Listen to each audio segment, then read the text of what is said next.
Spey fly. I don't know the name of it. I just recently learned how to tie spay flies earlier this week, and I've tied up a couple that look decent. We're going to be shooting for something like this, but in a orange and black color.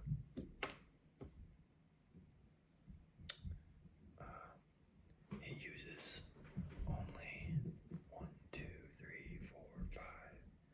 6 materials, not including the hook.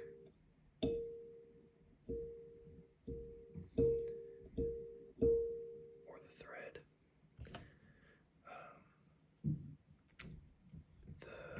The toughest part, I think, about tying these flies is picking out the right material. You're using all natural materials besides the dubbing. You're using 4 different feathers, and you really need to make sure that the feather size matches the size of the hook, and that took some time, some practice, some getting used to. But yeah, so first things first, we're gonna start with tying in our thread.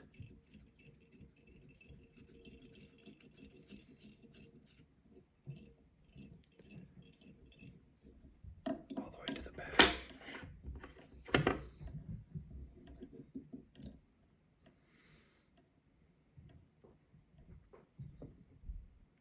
And where did it go? It was right here. I probably knocked it on the ground. That's annoying. Oh, it's right here. Next we'll be tying in some gold stencil.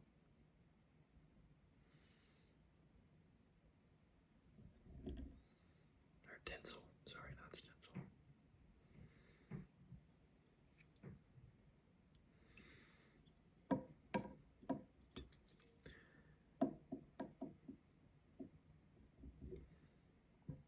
And this tinsel is double-sided. One side is silver, the other side is gold. And it's important when you're tying this in, you want the silver stencil facing you. That way when you start to wrap, it's the gold stencil that will be available. Okay.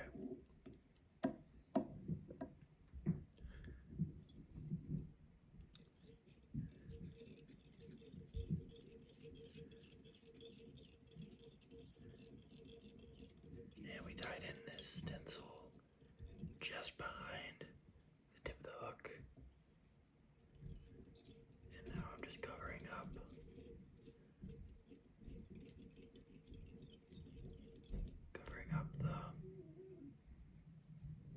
the tinsel that I just tied in. Now I'm going to tie the tinsel in just past the tip of the hook towards the eye of the hook. And so it's just going to be a little section.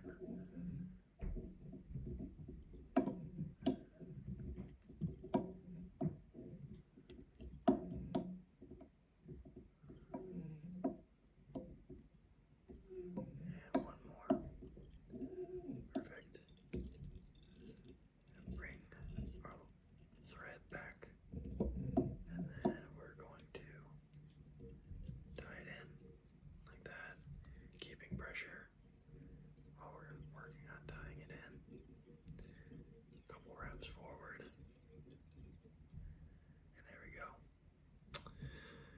I'm not totally sure why spay flies, or traditional flies in general, have this section of shiny, solid, normally made out of tinsel in the back, but it's something that you see with a lot of older style flies. And I'm not used to tying flies like this, and so I really am unsure as to why.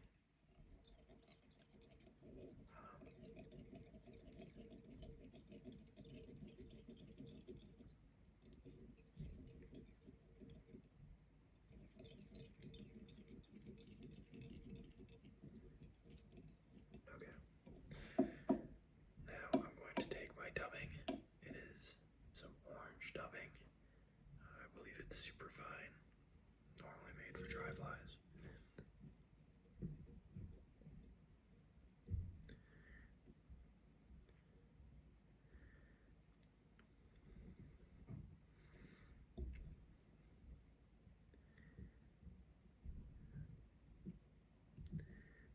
The plan for today was to go out fishing. I have the next 5 days off from work, but the weather is really bad. I stepped outside and it was downpouring. I had no idea because I had the blinds down, and so that kind of changed my plans for today. So I got some things at the house that I need to do anyways. Sadly, I kind of wanted to ignore those things and go fishing, but what can you do? So yeah, I'm just gonna take this dubbing all the way up until, yeah, right there's perfect. And then we're going to take our tinsel and we're gonna do open spirals.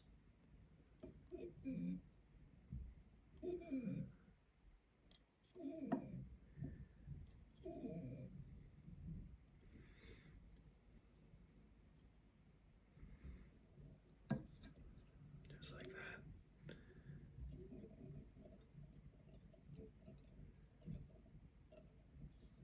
That looks pretty good. Now we're gonna cut this tinsel off without cutting my thread.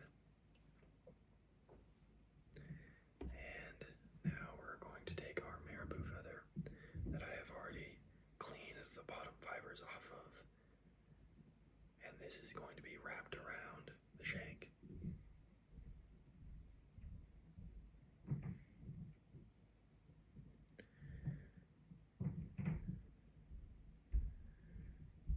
So I'm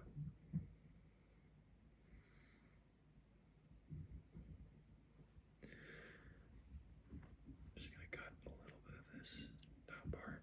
We're going to take this part and we're going to tie it in. This is going to act like an anchor. We're going to tie in the thread right there.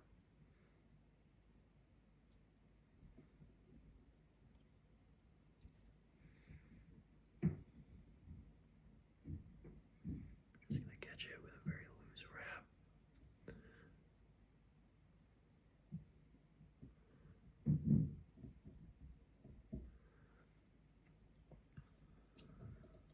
Just like that.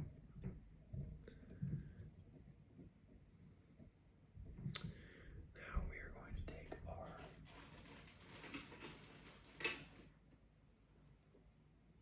pliers,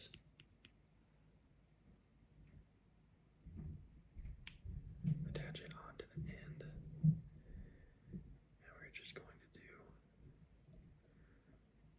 some spirals. We're actually going to move our thread up to the top of the fly, like that. And we're going to try to get these fibers to lay backwards towards the back of the hook.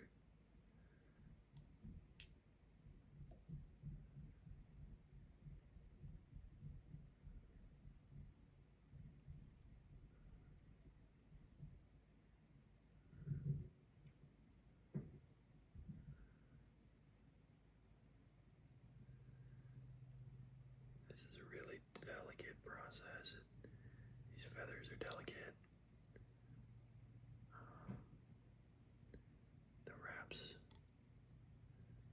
need to be close to perfect. See, these fibers are really long, a lot longer than I was hoping. I'm still learning about what feathers to choose, but it's good practice. It should still look okay.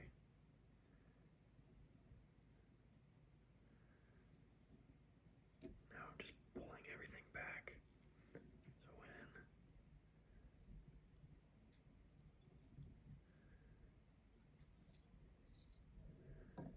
when I tie it in,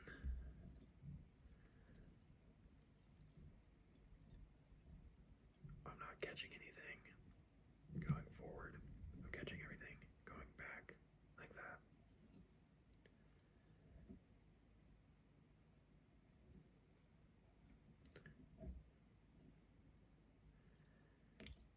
And now I'm just going to go over the fibers a little bit so everything kind of falls backwards. So I'm just taking that thread and overlapping the fibers, and while also holding the fibers backwards, and all that's going to do is catch the fibers a little bit and kind of force them backwards.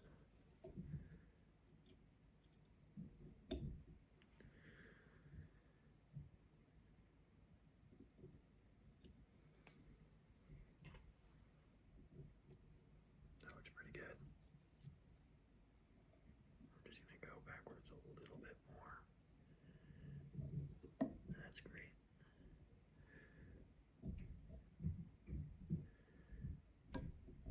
Like I was saying, a little long, but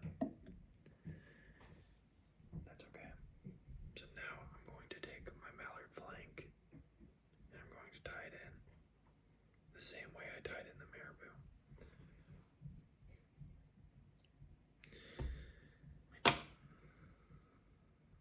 Now, mallard flank is pretty difficult to work with. And what I'm going to do is I'm going to have, you can see how it's curved. I'm going to have the curve. I'm going to have it curving away from me rather than curving towards me. And I think that's right. I'm not actually 100% sure. But if I remember correctly from the other day when I was tying, it worked best when it was facing away from me.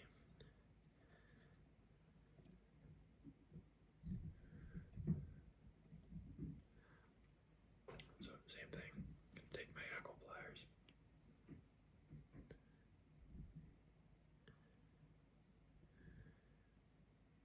I'm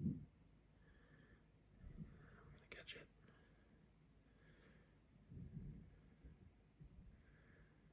And I'm gonna wrap.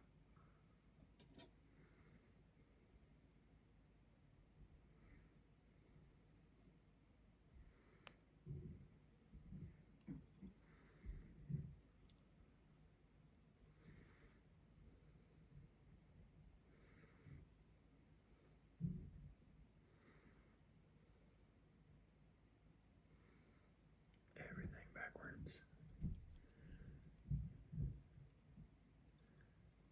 And I'm paying attention here, and I'm trying to force everything back.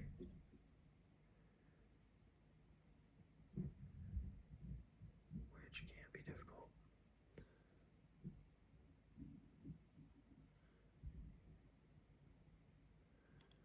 But it seems to be working for the most part.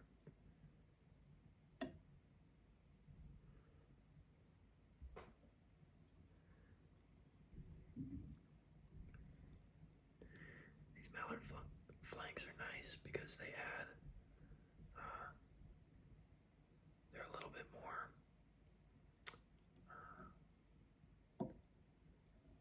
rigid than the marabou. And so they add a little bit of structure to the fly. They also have a really nice color. So I'm just going to tie this in, and I'm going to clean this up here in a second. It doesn't look exactly how I wanted it to, but it laid out pretty nicely.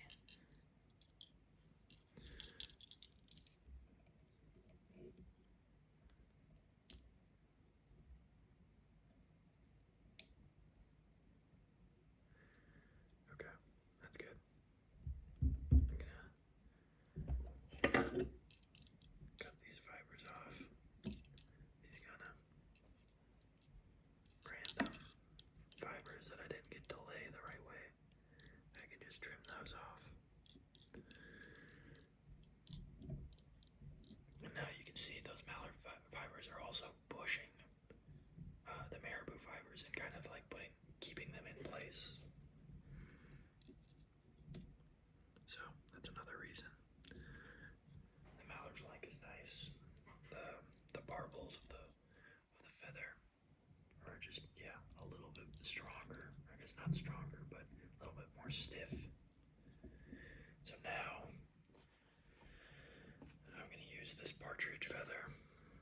I picked out the biggest one I could find, and I'm going to do the same thing again. I would prefer to use a pheasant feather here, but I do not have a pheasant feather.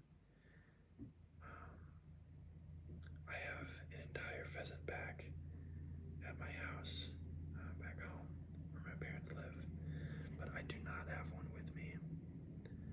So, yeah, we're gonna just tie this in exactly the same way. Oh, we're actually gonna cut off this little bit right here.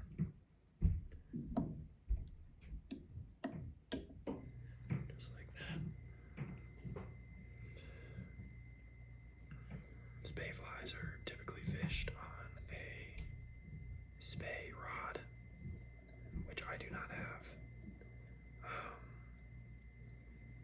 I am just tying these feathers for the love of the game, or these flies for the love of the game. They're very pretty, they're very aesthetic, and so, yeah, I just wanted to tie up a couple for fun.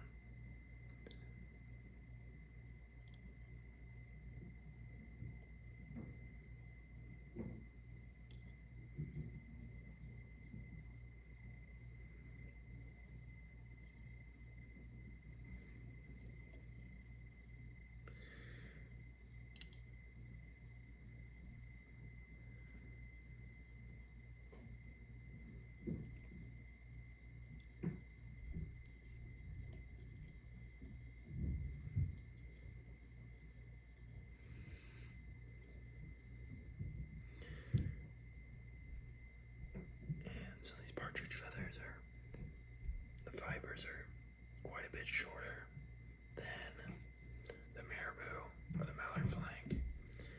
And so right here I'm just kind of building a little bit more body to the fly at the top end of the fly.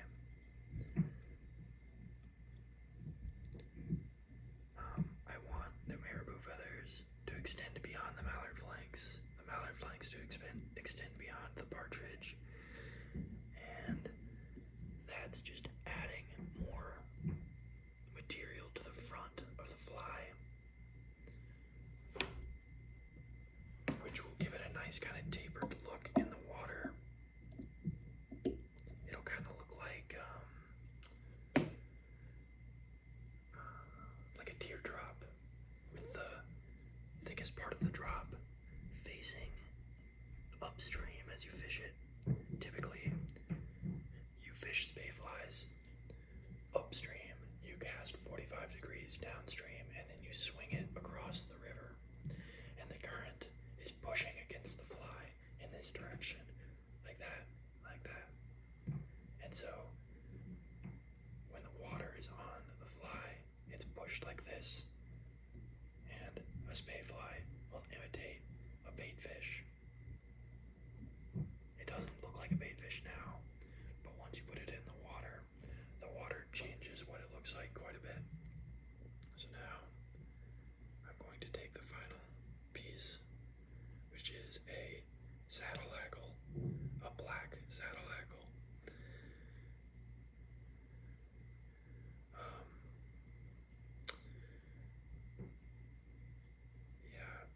Again, I don't think this is the preferred material. I think typically people use a marabou feather, again, to go over it, but I don't have any marabou feathers with fibers small enough. And so, yeah, I'm going to use a saddle hackle.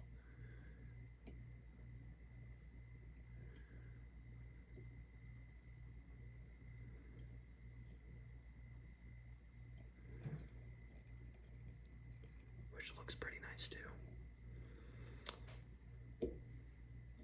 Just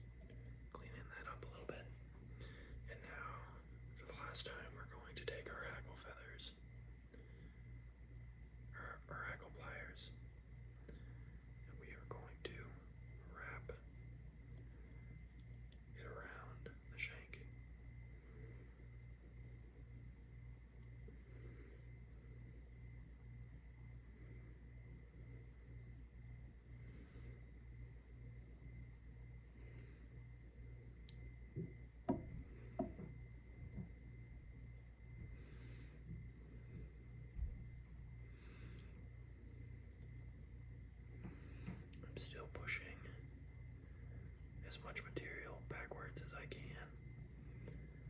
We're actually gonna take some of these wraps off.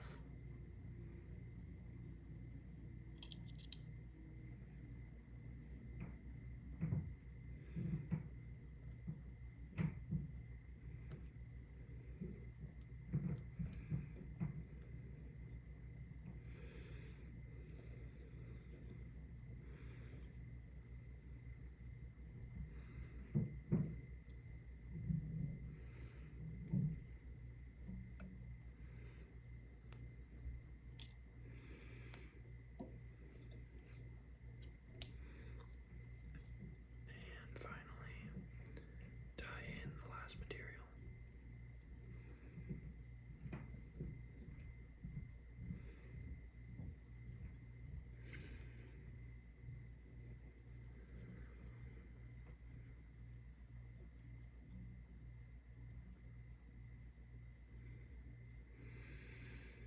Actually, a pretty big fan of the way this is turning out.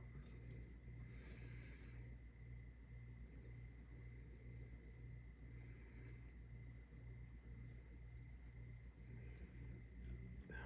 Just like that. Just like that.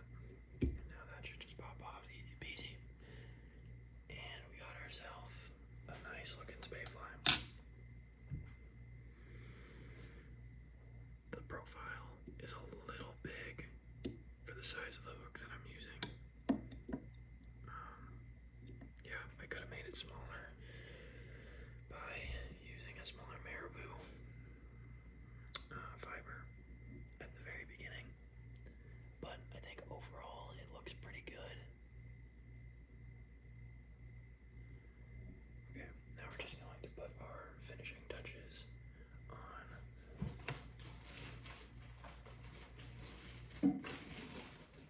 this fly.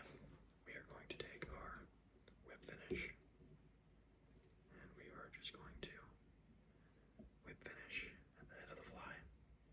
And we're just going to do that 2 times.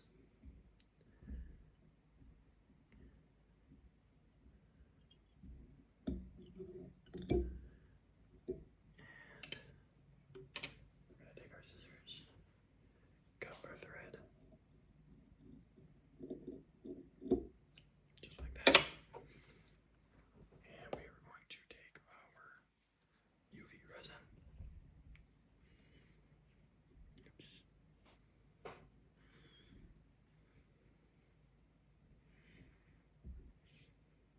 Oh gosh.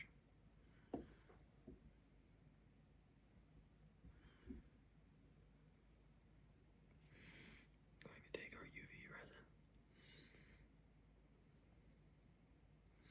We're just going to add a dollop to the head of the fly. And this will just seal everything into place.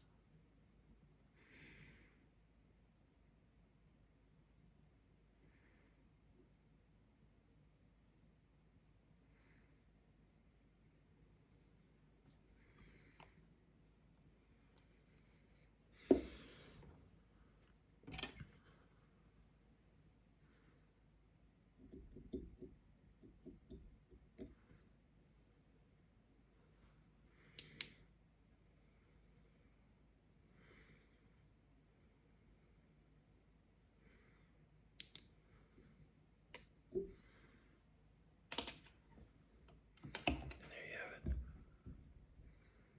A Halloween style spey fly. Hope you guys enjoyed the video.